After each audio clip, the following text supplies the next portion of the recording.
Boa tarde, estamos aqui de volta hoje para apresentar a nossa oficina da disciplina de estágio supervisionado.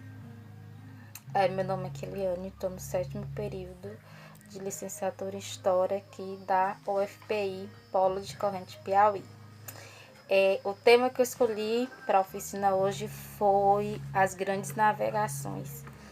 Então, a nossa aula vai ser baseada num pequeno texto introdutório sobre as grandes navegações e mais na frente vai ter um jogo de tabuleiro, onde os alunos vão participar. Aí vai ter vários questionários e através desse jogo a gente quer que os alunos entendam e tenham mais conhecimento sobre o período das grandes navegações e o que foi as grandes navegações.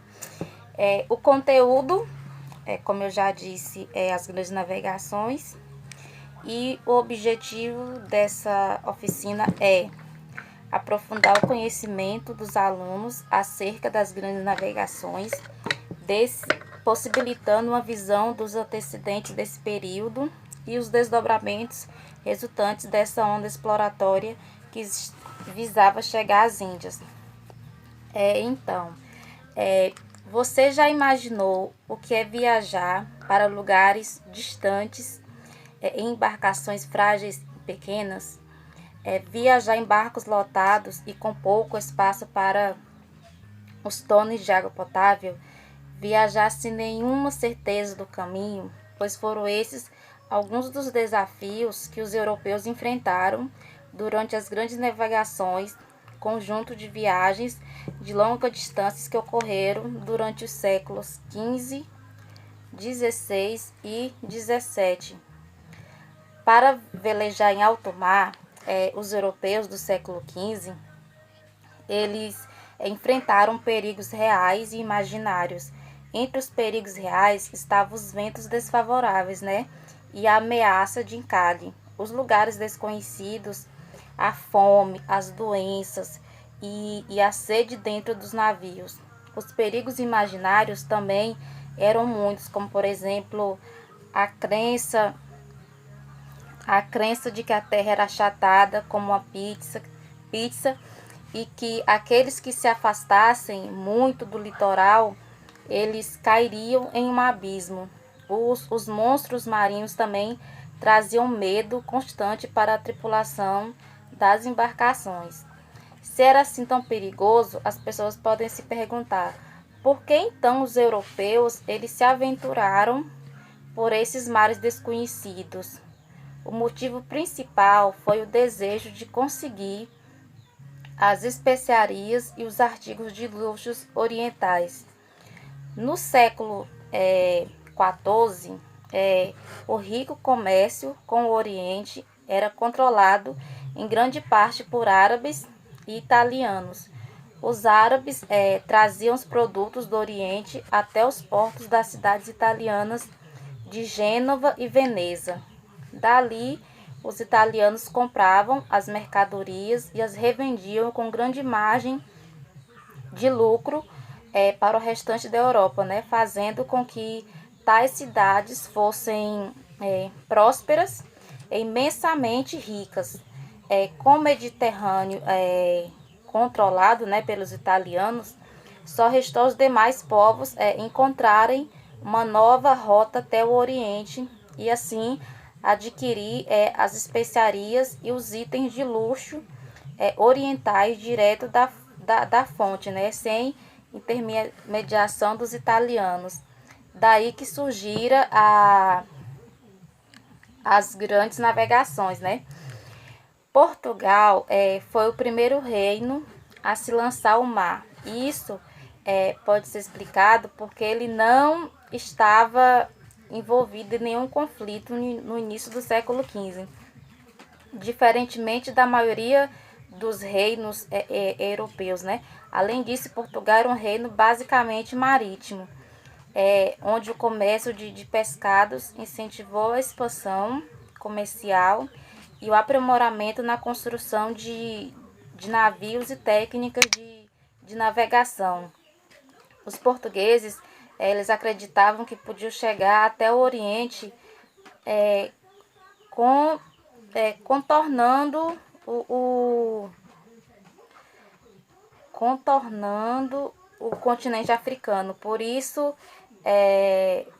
decidiram que podiam chegar até o Oriente contornando o continente africano. Por isso, decidiram começar sua expansão conquistando o norte da África em 1415, tomando a cidade árabe de Ceuta. Posteriormente, os portugueses navegaram tentando, como é que eu posso dizer? Tentando contornar a África para chegar às Índias. Seus principais navegadores foram Gil Eanes, que contornou o Cabo do Bojador, e Vasco da Gama, que em 1498 conseguiu realizar essa tarefa, e Pedro Álvares Cabral, que descobriu as terras do nosso país em 1500 de forma acidental, pois ele estava tentando fazer a mesma rota que Vasco da Gama havia realizado, né? O segundo reino a se aventurar pelo mar desconhecido foi a Espanha. Seu atraso se deu pelo fato de estarem em guerra com os mouros na Península Ibérica. A guerra essa que só teve fim em 1492, data em que os espanhóis saem vitoriosos, né, e se lançam ao mar com o navegador Cristóvão Colombo. Colombo esperava alcançar o Oriente dando a volta ao mundo, pois ele acreditava que a Terra não era plana, mas sim redonda. No mesmo ano, Colombo chega em terras desconhecidas, acreditando-se às Índias. Por isso, põe o nome de seus habitantes de índios. Na verdade, Colombo havia encontrado as Índias, por isso encontrado um novo continente, o continente americano. O local de sua chegada está situado nas ilhas caribenhas da América Central.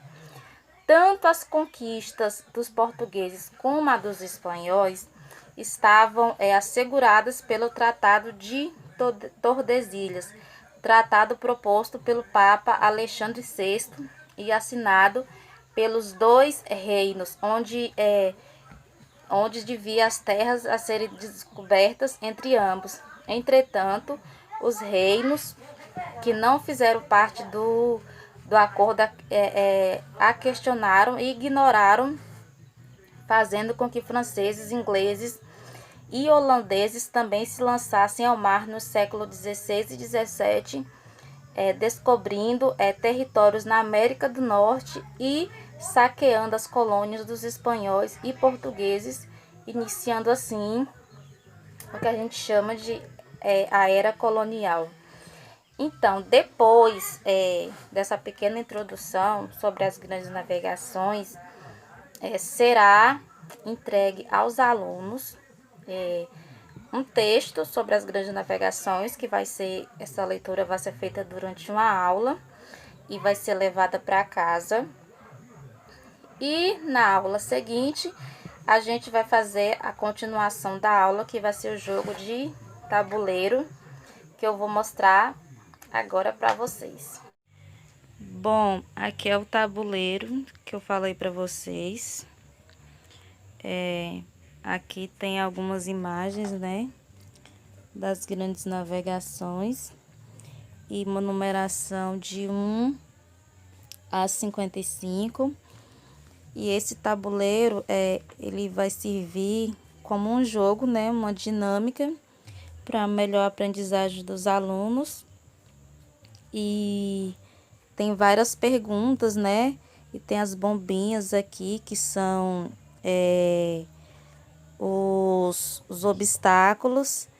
E aqui onde tem essa letrinha B são os bônus, né, do jogo. Aí o jogo é da seguinte forma: os alunos vão jogar o dado. Aí aqui sai o número 5.